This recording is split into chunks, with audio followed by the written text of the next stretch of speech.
unless the Saints start using timeouts to extend the game. Cousins, tight window, picked off.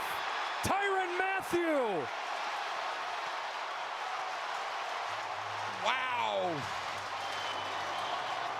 Wow. As he's done so many times in his career, the Honey Badger, the Ball Hawk.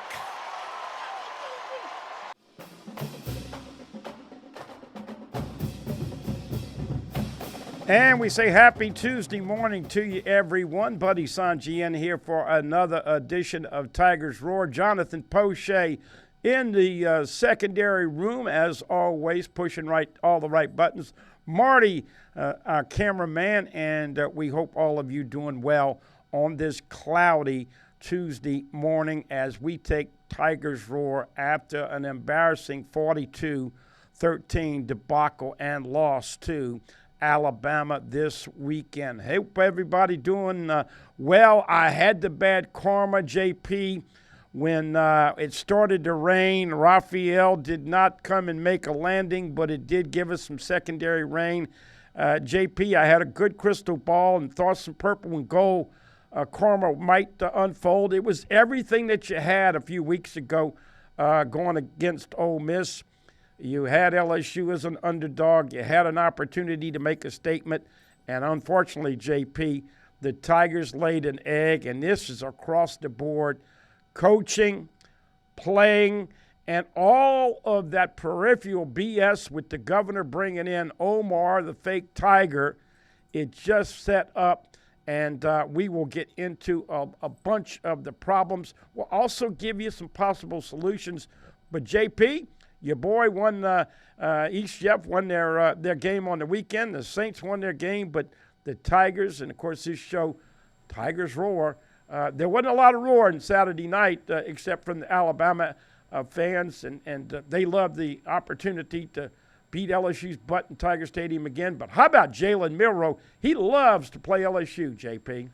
Yeah, Bud, man, and College Game Day was back on campus. Nick Saban, Pat McAfee. It was a great crowd. They started really early in the morning with playing neck, or just the next chant. I know you know what I'm talking about out there at Pat McAfee. And, yeah, I mean, the GOAT retires, Bud, man. It's year 3 for Brian Kelly here in Baton Rouge, and the GOAT in Tuscaloosa retires. Kalen DeBoer comes to Baton Rouge for the first time as the head coach at the Crimson Tide and absolutely dials up a gem of a game plan. The offensive line dominated LSU up front. Jaden Miller with the 4 touchdowns, 180 yards. Nussmeier with the turnovers. Defense left scratching their head all game. Brian Kelly, I will give him credit, finally took some accountability after the ball game. Blamed no one really but himself. Said his players had the right attitude to play, just weren't in the right positions. Unfortunately, you saw a lot of conversation between Blake Baker, defensive coordinator, and head coach Brian Kelly during the game, and it didn't really do a lot of good. Fortunately for Louisiana football fans, Southern did get a 5 overtime win this past weekend against Bethune-Cookman, and the Saints finally get off the skid, Bud, man. Pick up their 3rd win of the season on our interim head coach, Darren Rizzi. Alvin Kamara becomes the all-time leading rusher in Saints history. So we will have some highlights of that game a little bit later on. You'll also get to hear from Coach Brian Kelly, his Monday press conference. We'll also have some highlights from that Alabama game. But no, it's not just that they lost, but, man, it's how they lost. I mean, the game was out of hand, 21-6, and then Nussmeier from the 5-yard line throws an interception, and it was really all downhill on a streetcar after that. Defense had no answer from Milroe.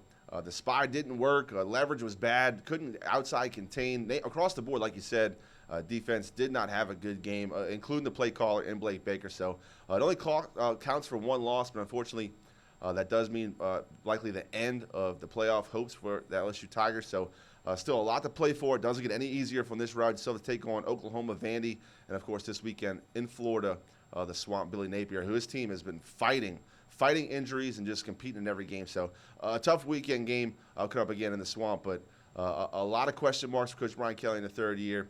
And defense just did not look good after having 2 weeks to prepare. Playoffs, I'm going to give you a Jim Mora deja vu. Playoffs, LSU is done for the year as far as playoff consideration.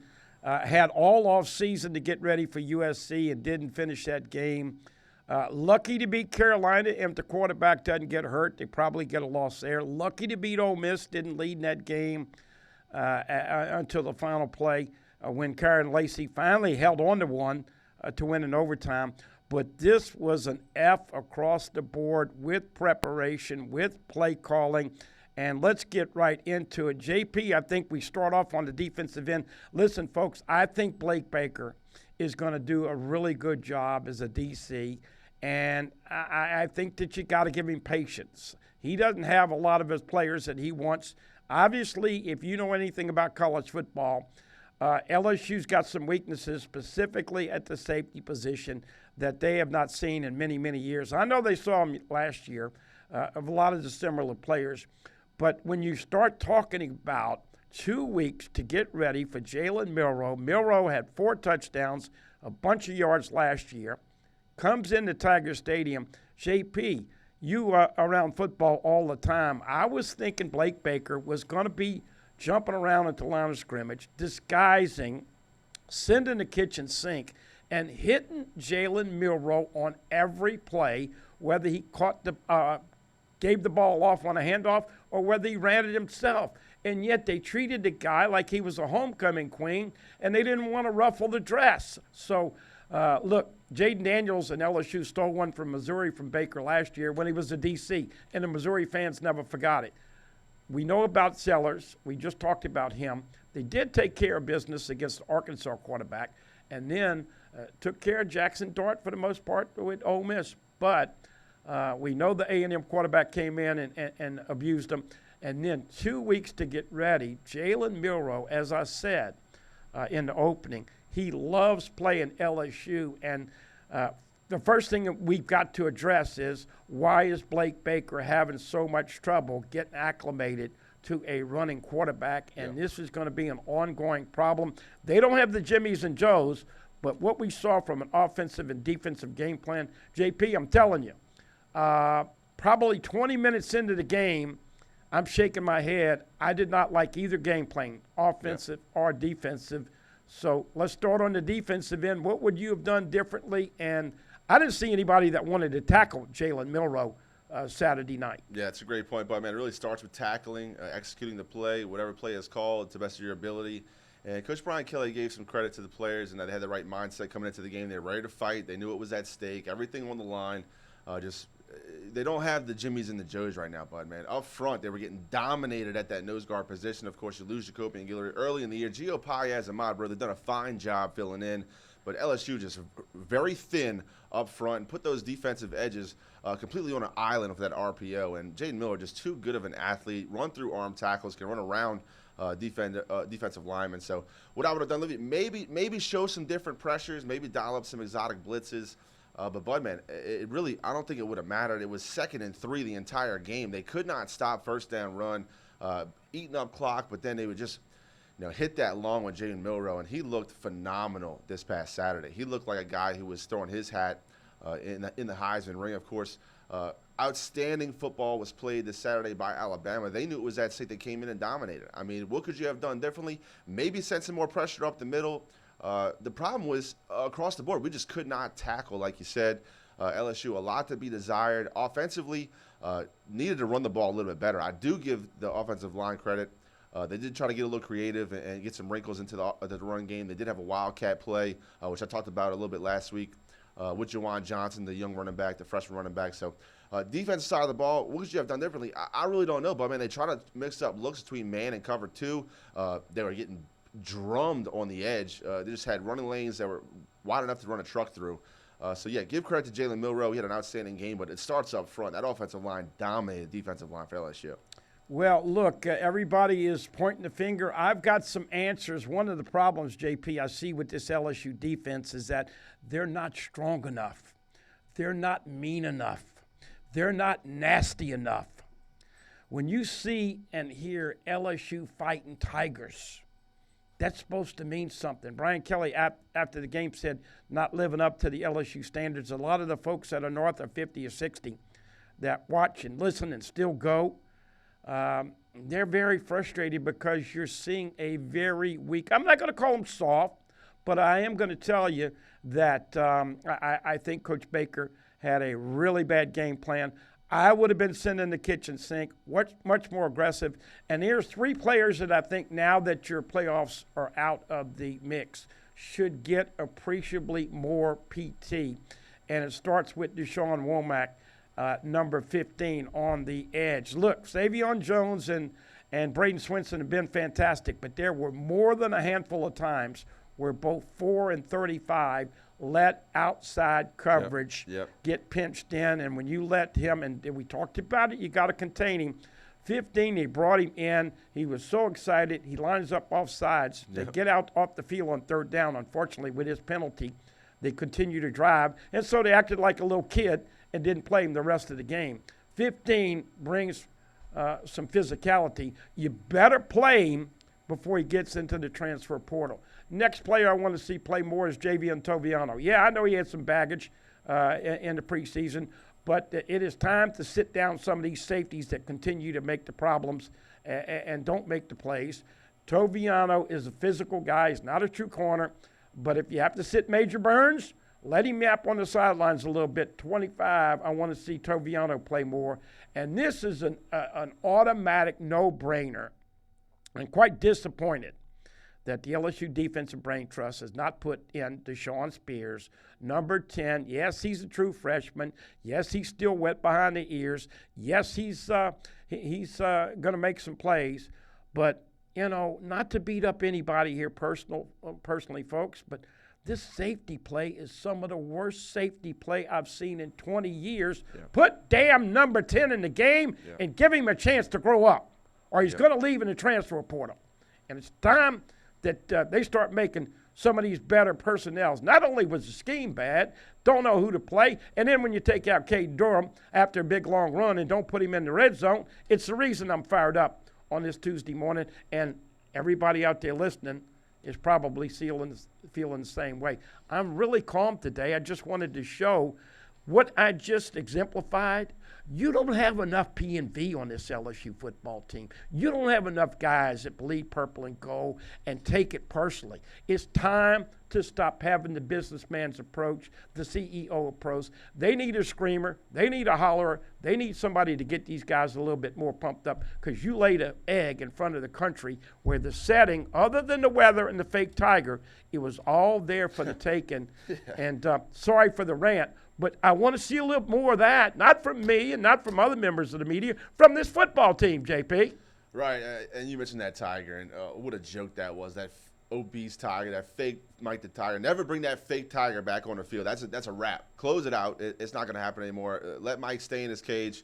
It was ridiculous. But and look, you can go on and on how they let one player beat him. They had 2 weeks of game, really a year and 10 weeks to prepare for Jalen Milroe. He put 4 touchdowns against you last year.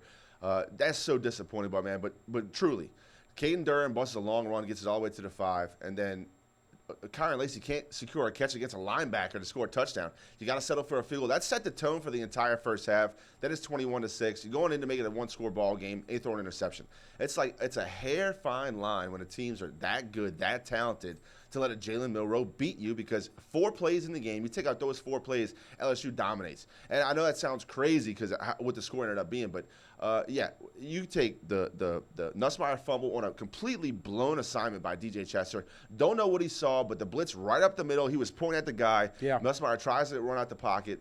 The ball gets stripped. That sets up another Milroe touchdown. That play, the interception at the 5-yard line, and not getting in that first drive, completely different game if those three plays are different. Well, look, believe it or not, folks, I'm really calm and in a good mood today. I just wanted to exemplify of what you saw Saturday night and what we disagree with. Listen, wrapping up the defense, I think Coach Baker's got to do a better job of stopping the quarterback. And, JP, there was oh, by the way, folks, it's real simple. 10 of 13 on 3rd down. Yep. Everybody knows the things that you have to do. You've got to get off the field on 3rd down. You got to hold points down. And you got to – the most depressing thing about the game, JP, is that Alabama had the football 8 of the first 10, 11 minutes. Yeah. And so you go down, and here we go. You see him at the bar getting shots of lemon drops. Kyron Lacey. Right there. Tough catch in his hands. Ball game's tied up. and he gets a shot at a lemon drop. I'm being facetious with the analogy with the shot. No, right. But he cannot continue to drop the football if he wants to get drafted where he wanted to be. This has got to be number 6. Right. And I'm not just pointing him out. Right. And then we can get into the play calling and what Joe Sloan has done inside the red zone.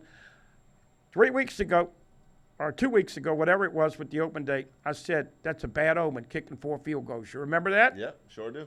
Then they had 3 attempts. Then they had 2 attempts. You can't beat anybody decent, folks, kicking field goals. So don't like the play calling inside the red zone. Definitely don't like the running back rotation. And this is what's so upsetting.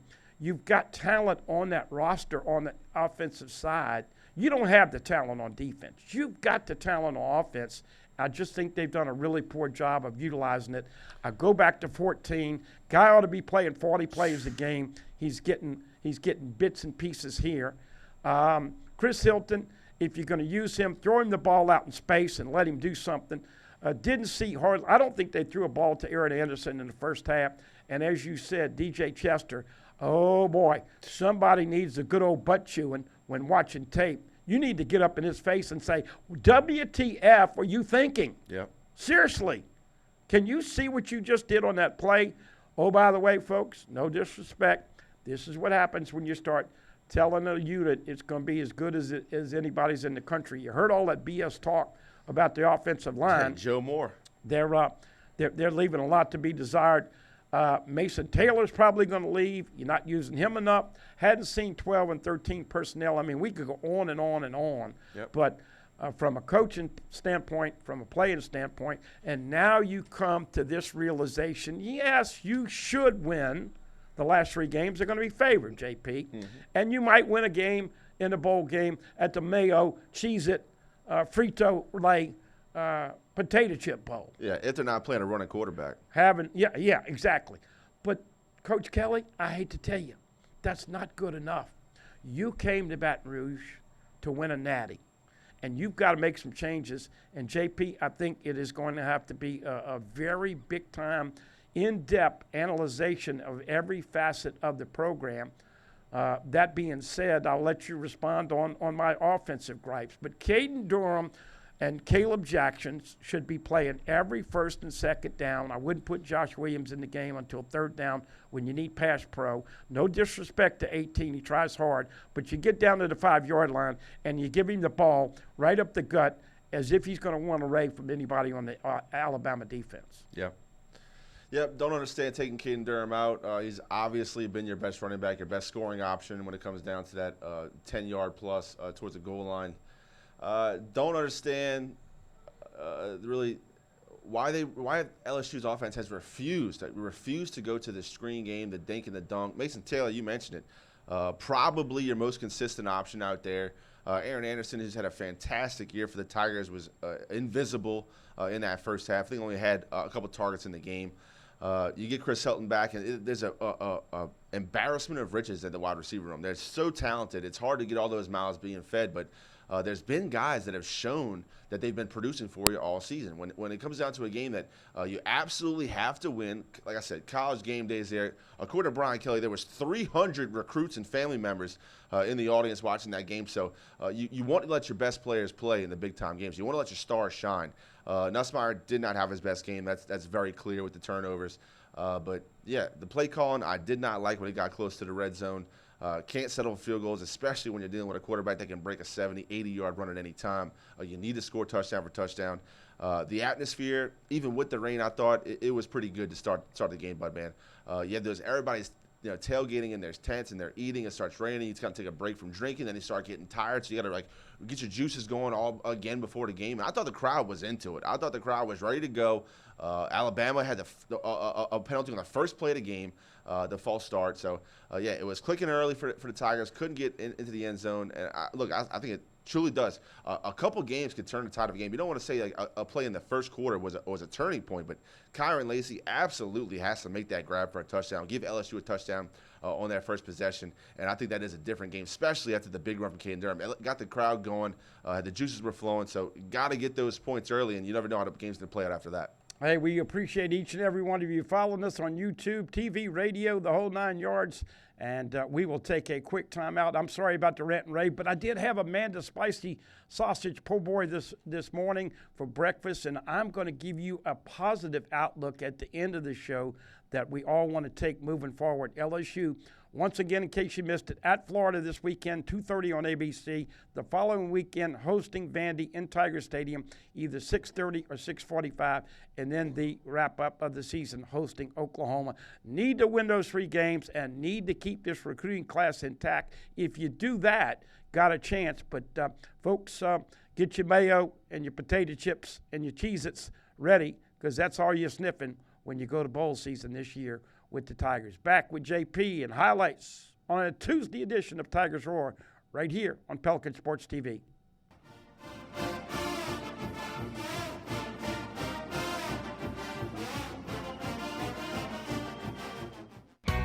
If you're ready for a new car that's designed to take you where you want to go, whenever you want to go, now's the time to find out all there is to know about the new Mazda CX-50, named an IIHS Top Safety Pick Plus award winner. Save on your new Mazda right now at Team Mazda on Airline. Hi, I am Dr. Farrell Fruget Jr., and I am a general dentist at Fruget Family Dentistry. I was born and raised in Baton Rouge, Louisiana. I went to Catholic High School, LSU, and LSU School of Dentistry in New Orleans, where I received my DDS degree in 1986. I always have and will continue to be committed to continuing my education, to invest in technology which makes the diagnosis and delivery of dentistry more thorough, more comfortable, and more aesthetically pleasing. In our practice, we are here to serve the patients. We want to improve their quality of life and to develop relationships with our patients. In dentistry, we have a chance to impact lives on a daily basis, not just by doing dentistry, but by getting to know them and being a part of their life. We also believe in giving back to our community. So every year, we give back to the Greater Baton Rouge Food Bank, Toys for Tots, and Mary Bird Perkins Cancer Center. Please stop by and visit our office. We would love to take care of you and your family.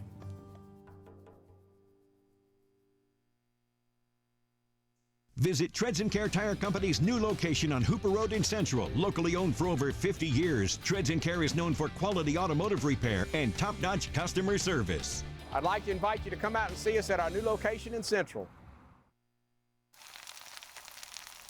You can't smell it, but you can almost taste it. And whether it's for a family get-together or a game day feast, having Manda in the mix always sounds good. For 3 generations, their quality meats and original seasonings have made Manda a Louisiana legend and made their family sausage Louisiana's family sausage. Manda Fine Meats, the flavor says it all.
And we come back to you on another edition of Tigers Roar. Buddy Songy in the house along with Jonathan Poche. JP, let's start rolling the highlights right out of the gate. I'll give you a stat, folks. LSU and Alabama both had 66 plays run on offense.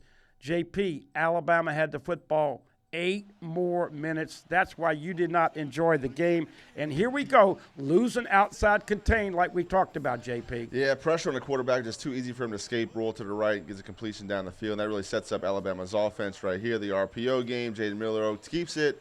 And right now he's off to the races, but, man, this is an omen of a lot more to come in the ball game. Look at that safety coming up, bad angle, missing the tackle. Here's a little bit of a highlight, and I keep waiting for Xavier Thomas to break one for the year, but he goes about 50 yards on a kickoff return, JP. Yeah, Xavier Thomas has been so dynamic as a return man for LSU. Of course, that's what they were hoping when they brought him to Baton Rouge. He hasn't disappointed. Number 0, been good for the Tigers, getting him good field position all season long. He is explosive. He's going to break one. Here we go. Nuss in the shotgun. The pistol formation, that's what they should be running from. Caden Durham, a great angle for the back to get him down, and unfortunately cost him 4 points, JP. Yep, thought he was going to break it. Of course, he got caught from the back. DBs and Southeastern Conference, 2 schools can also run.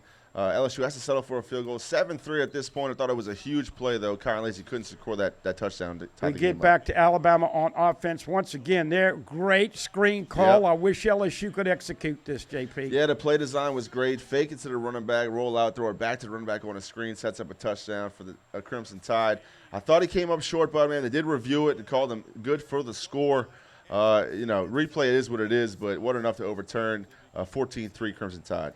Yeah, no doubt about it. LSU did do a good job of tackling their running backs. Here's Mason Taylor, once again, great catch. Nuss throwing the ball high all game long and having some real problems with decisions. Yeah, work to see him. Here's a reverse of Savion Thomas. Like the play call, like to get this man out in space. Of course, he's so dynamic in the return game. Good to see him get a carry for the Tigers. Once again, Nuss coming back here. Here's a little bit of that screen that we talked about, and look at the result. That's Josh Williams. More in the playbook should be called right there, but unfortunately, back to another field goal. Yep, had to settle for another 3 points. Now it's 14-6. Of course, LSU back on offense. Nussmeier, his play we were talking about, straight up the gut. DJ Chester, terrible job picking up the blitz. Nussmeier tries to evade the sack, but of course fumbles the ball, sets up the Crimson Tide deep in LSU territory. People have got to understand Garrett Nussmeier, first year starting, and here is one of the backbreakers as you just can't get Jalen Milroe. And look, all those guys, they don't want a piece of Jalen Milroe. Yeah. You got to get some strength, some meanness, and some physicality on defense. And this is like running through tissue paper right there. Yeah, back-to-back, same play call, worked twice in a row. No safety play to come up and make a tackle. Here's another job by Nussmeier, evading a rush, takes off with his legs, does pick up the first down. That was a big pickup on 3rd and 4. We'll talk about Nuss in depth more, but once again, going down and you see him scrambling. Excellent catch. Is that Mason Taylor again? Yep. But once again, you can't call the right plays when you get inside the red zone. I think from a psychological standpoint, Nuss is in a bad spot, but Lacy probably gets in the end zone if he doesn't slip down. Yeah, Lacy, which would have scored on that play. Of course, LSU here back on offense. Intercepted by the Crimson Tide. That's what happens. It's just a matter of slipping and falling at the 4 and throwing an interception for a complete swing, taking off points for the Tigers, giving the Crimson Tide the ball. LSU back on offense. Nice pass and catch right here to Kyron Lacy up the sideline. He finally started to get it going with 4 minutes left in the 3rd quarter. Cannot continue to turn the football over. 2 INTs and a fumble. Nuss has been a turnover machine, and that offensive line giving up another sack. And here's another backbreaker for the LSU Tigers. 28-6 at this point. Jaden Milroe fakes like he's going to look out. He's going to keep it the whole time. And there that man goes, looking like Jaden Daniels reincarnated right there on Tiger Stadium Field. That guy's fast, but really poor tackling, poor execution by the line. Huge hole, could have drove a truck through it. 8 touchdowns rushing for Jalen Milroe against LSU the last 2 years. Here's inexplicably another INT, and at this point, the game is spinning around all in Nuss's brain and mind. Yeah, 42-6. Didn't understand why Nussmeier is even on the field at this point. 1 minute left to go in the game. An absolute garbage mop-up time, but LSU does get a score right here. Back shoulder throw to Kyron Lacy. Pretty nice catch, but in my opinion, take out the franchise. You do not need Nussmeier getting hurt in a game like that. Well, not only that, JP, they had an opportunity with 15, 20 seconds left to throw the ball down the field and try to make a big play at the end of the half, and LSU's waving the white flag. Look, I do want to spend a little bit of a positive taste to this because you fans dictate a lot about what is said, and you're not going to have packed stadiums the last 2 games, the home games. Even though we know Vandy's going to be 6:30 or 6:45, there's going to be some empty seats. But, JP, if you can win the last 3 games, and even more importantly, in my opinion, if you can keep this 2025 class intact, 3 weeks from tomorrow is the signing day. If you can get all those 5 stars and studs coming in, LSU's got a chance next year. This year, if you're happy with all of those bowl games we've been making fun of with the names, that's what you're going to get. But in year 3, people expected a little bit more from BK and this team, JP. Yeah, you're hoping for a 10-win season. Of course, at the beginning of this year, we all kind of said that, winning that bowl game for your 10th win isn't good enough. That's not the standard for LSU. But you mentioned it, Bud, man. That 2025 signee class, highlighted by Bryce Underwood, the #1 recruit in all of America, the quarterback out of Michigan. That could help BK a lot with the fans. Of course, you're bringing a big, talented, strong, fast quarterback that's just a foot taller than everybody else he's playing against in high school right now. His tape is ridiculous. Looks like the Cam Newton of Michigan. That could help BK. Now, if you drop a game here in the Swamp or Vandy comes in town and beats you, then we start having to worry about that $5 million has been on the line, reportedly, allegedly, from Dave Portnoy in that collection trust out there in Michigan. But it seems to be right now Bryce Underwood is locked in for LSU, and that's a good thing for Coach BK, building this recruiting class a little more. It's going to be one of the tops in the nation. And, yeah, that 10th win in the bowl game, not going to be good enough, Bud, man. And we joked about it, but they better hope they don't play an athletic quarterback that's going to get outside the pocket and make things happen with his legs, because LSU has proven, going back to the South Carolina game, going to that Texas A&M game, and now again with Jaden Milroe, they have a lot of issues tackling those mobile quarterbacks. Well, it's Florida this week. Billy Napier, of course, fighting for his life. They got trashed against Texas on the road. They've had a lot of injuries. Their freshman quarterback, DJ Lagway, is going to try to play. Back to Underwood and these recruits.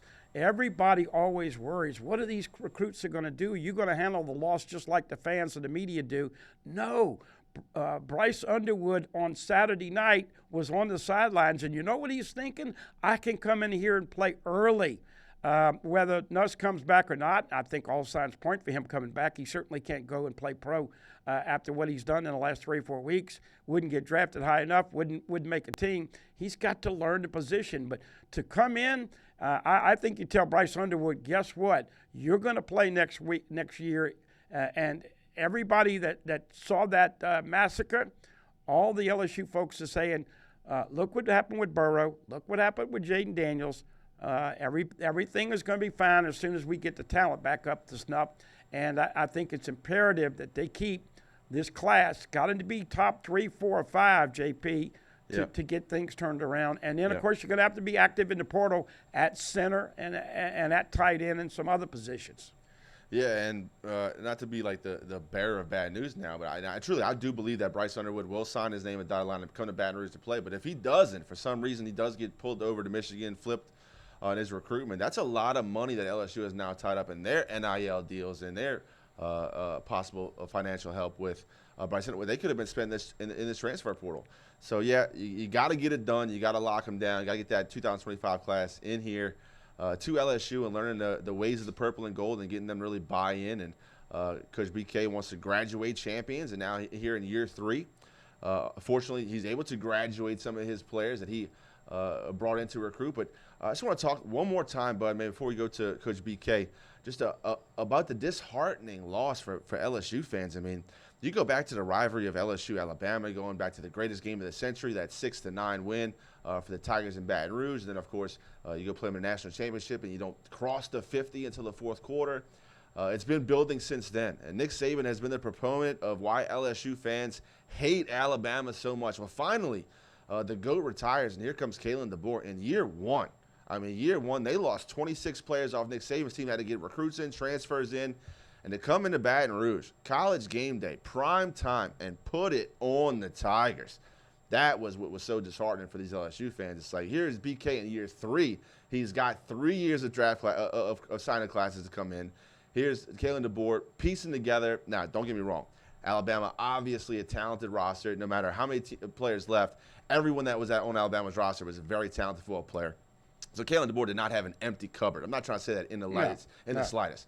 But the way he came in on year 1 and absolutely dominated the line of scrimmage, dominated play calls, outcoached, outplayed in all facets of the game, that has to be heartbreaking for the LSU Tiger fans. And what's even more heartbreaking is you asked this question in a calm way. Is this the guy? Brian Kelly came to Baton Rouge to do one thing, play in the SEC and win a natty.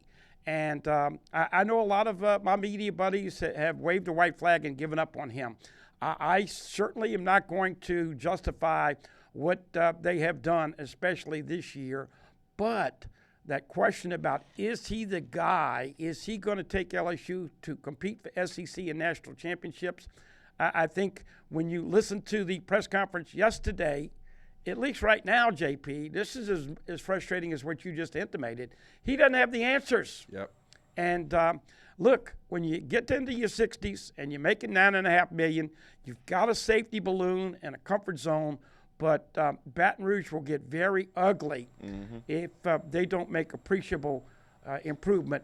And back to the Alabama roster, I'd take that roster right now, every day and twice on Sunday, over what LSU's roster. Nick's not going to leave the cupboard bare. They did have a lot of people leave, but Alabama is alive and well. You know, you mentioned what Paul Feinbaum said a couple weeks ago, and I said that was stupid talk. It was stupid talk. Alabama's going to make the playoffs this year, folks. LSU's going to sit home. That's the reality. But it's still too early to know whether Brian Kelly is the guy.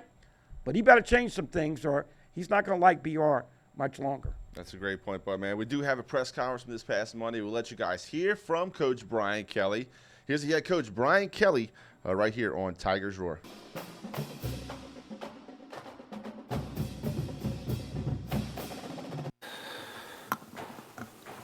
I want to begin by thanking all those who have served and sacrificed, for our country, making it,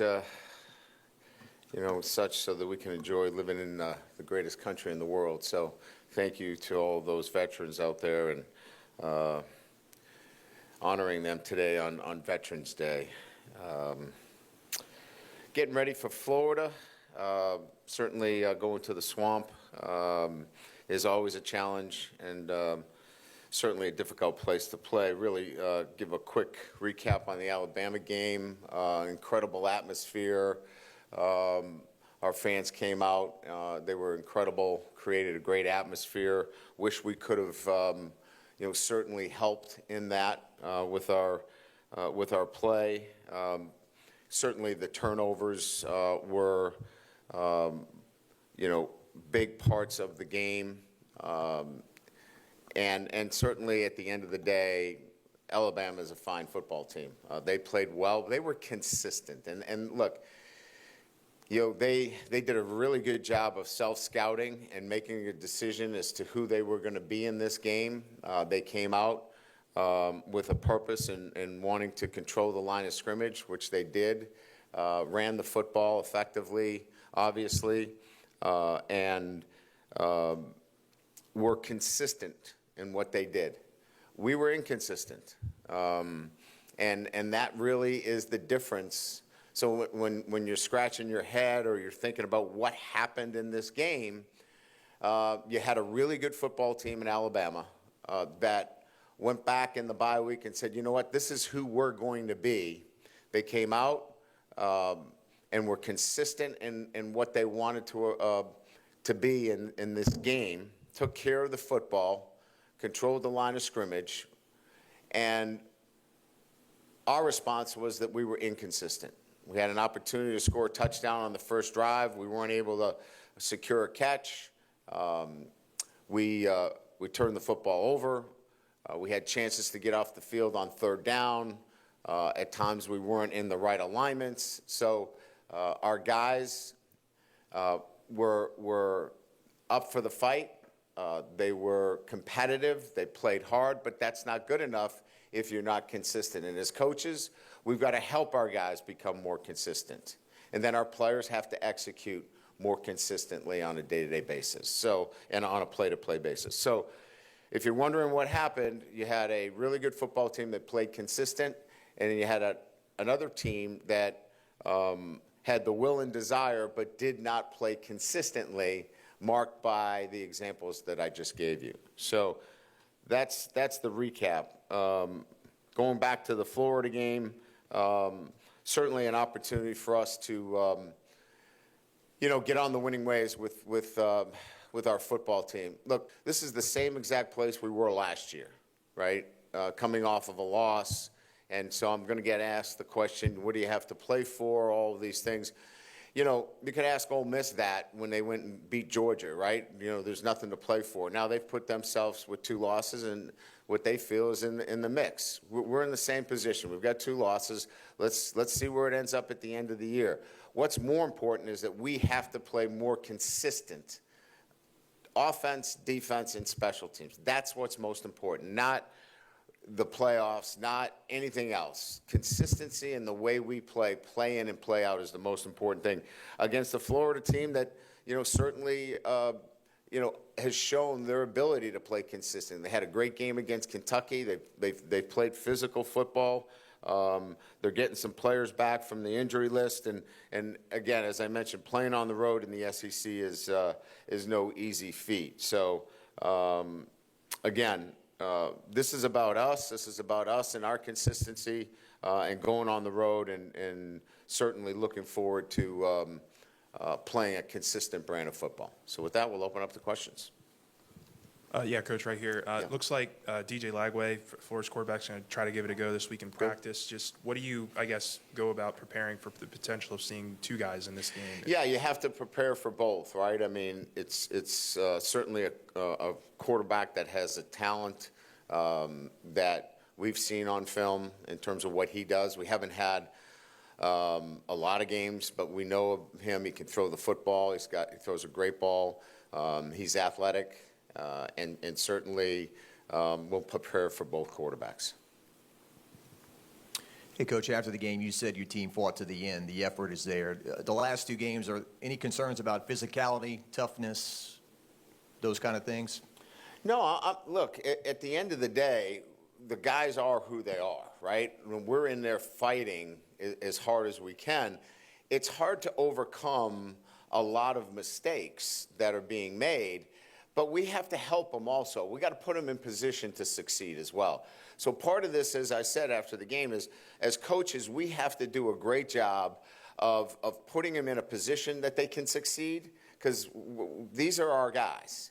And then, they've got to be cleaner in the execution. So it's both working together. Our coaches have got to be able to do a great job of being more consistent and getting them in the best position to succeed. And then they have to be more consistent in their execution on a play-to-play basis. So, it's looking at it from both lenses. Hey, Coach, how would you evaluate Joe Sloan's season so far up to this point? I don't evaluate coordinators during the season. I think everybody, gets a chance to, second guess a play call here or there. That's the nature of the business, right? What we want to be is more consistent in the running game. And I think I've made that clear.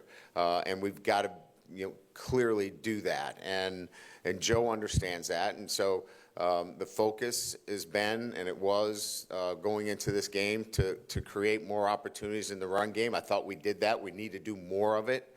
I thought we created more misdirection within the offense. We need to do more of it. So sequencing the run game with the passing game is absolutely crucial. So we can take some of the pressure, as I've mentioned in other press conferences, off of Nussmeier. So we don't throw it 50 times. We need more balance within the offense. If you are who you are over the course of these next 3 games, how much of it is correctable? I'm sorry, I didn't hear the first part. You said you are who you are, right? The roster's not going to change. Can't really do it. So how much of it is fixable over the next 3 games? Is it alignment assignment issues, or is it something that's going to take an off season to maybe, make some roster changes, coaching staff changes, those kinds of things? No, look, I think it's reasonable to look at, how we can, put our players in better positions to succeed each and every week. You always are going to have to deal with injuries, within your roster, and you have to have the next man up mentality. But that doesn't mean you can't, as coaches, always look to how you can be better at getting your players to be the best versions of themselves. So what do we have to do to help Nuss? And that's run the ball better. That's going to be something that can happen right away. What can we do to help in the quarterback run game? Can we play more multiple coverage looks? Can we be in different fronts? I know if you watched, we played some 5-down defensive fronts, to help in those situations. So I think there's always the opportunity to grow and get better in the season. And as I said, there's a lot for this football team to look forward to. We've got, the opportunity to, again, finish the season strong and look towards a minimum of a 10-win season again. And that's important to this program, a standard that has been set that we want to continue to work towards that goal. Coach, do you expect Garrett Dellinger to practice this week? And what did you see from Paul Mabenga playing in his place against Alabama? I thought Paul did some good things. He moves his feet very well. His insertion into the lineup for a first-time starter, we were pleased with what he did, and I think he's only going to improve from that experience. Garrett will go out and run today, and we'll get a better sense of where he's at after today's workout.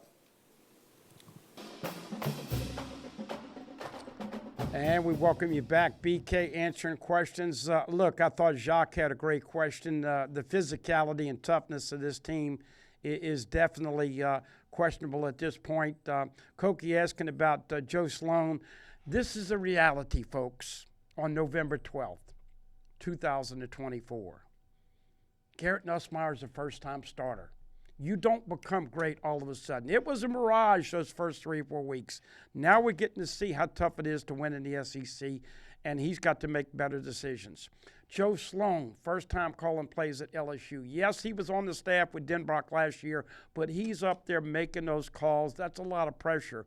Blake Baker, I think, is a young up-and-coming DC, but he's got to go to somebody's camp, somebody's film session, somebody's expertise, and say, teach me how to defend the quarterback run because I don't know how. And then, as we said, got to take care of business. Billy Napier fighting for his life. You better tackle Diego or Vanderbilt beats you. Oklahoma running on empty. If LSU goes 9-3 and continues to do a great job with the recruiting class, you get Jakeem Stewart, a big D lineman. You get Underwood and all those guys to sign. You've got some possibilities of being much better next year. But right now, the reality of it is LSU still a work in progress and a disappointing year.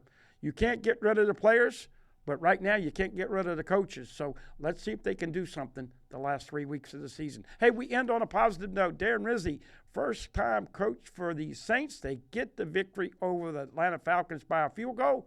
Back with Coach Rizzi and the Saints right here on a Tuesday edition of Tigers Roar on Pelican Sports TV.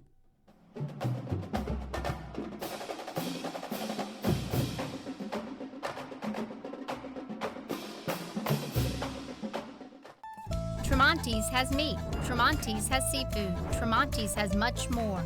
Tailgating and home gating platters, huge wine and liquor selection, beer and all the spices you need, Chairman Reserve and Wagyu meats, ribeye rolls, shrimp rolls, kebabs, 20 flavors of sausage for the grill, daily lunch specials and game processing. On-site catering also available. Good meat ain't cheap and cheap meat ain't good. Visit Tremonti's.com.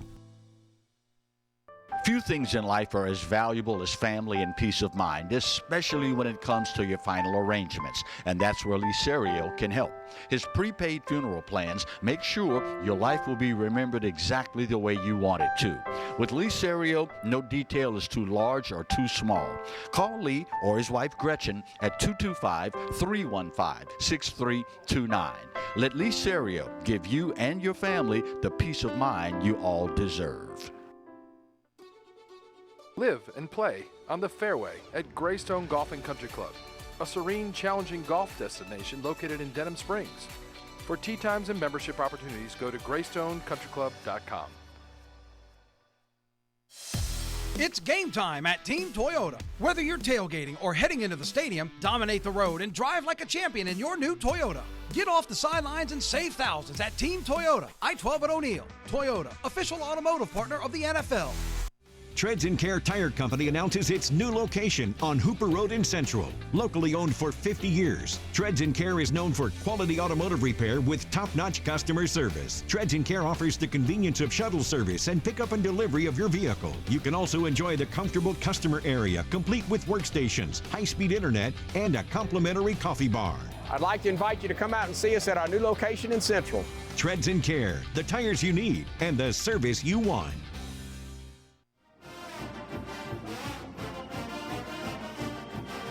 And we welcome you back. Had a little rain and a cloud here for the last couple of days. I'm a Weather Corner guy, so kind of had the bad vibes with the weather. Still some cloudy opportunities out there. A little bit of a drizzle. Going to have some rain tomorrow. Going to have a cooler temps next week in the capital city. JP, let's go to the positive part of our show today. And you called this. You pulled the plug on Dennis Allen before I did. I thought he'd get to the end of the season. But you and I were texting after the game.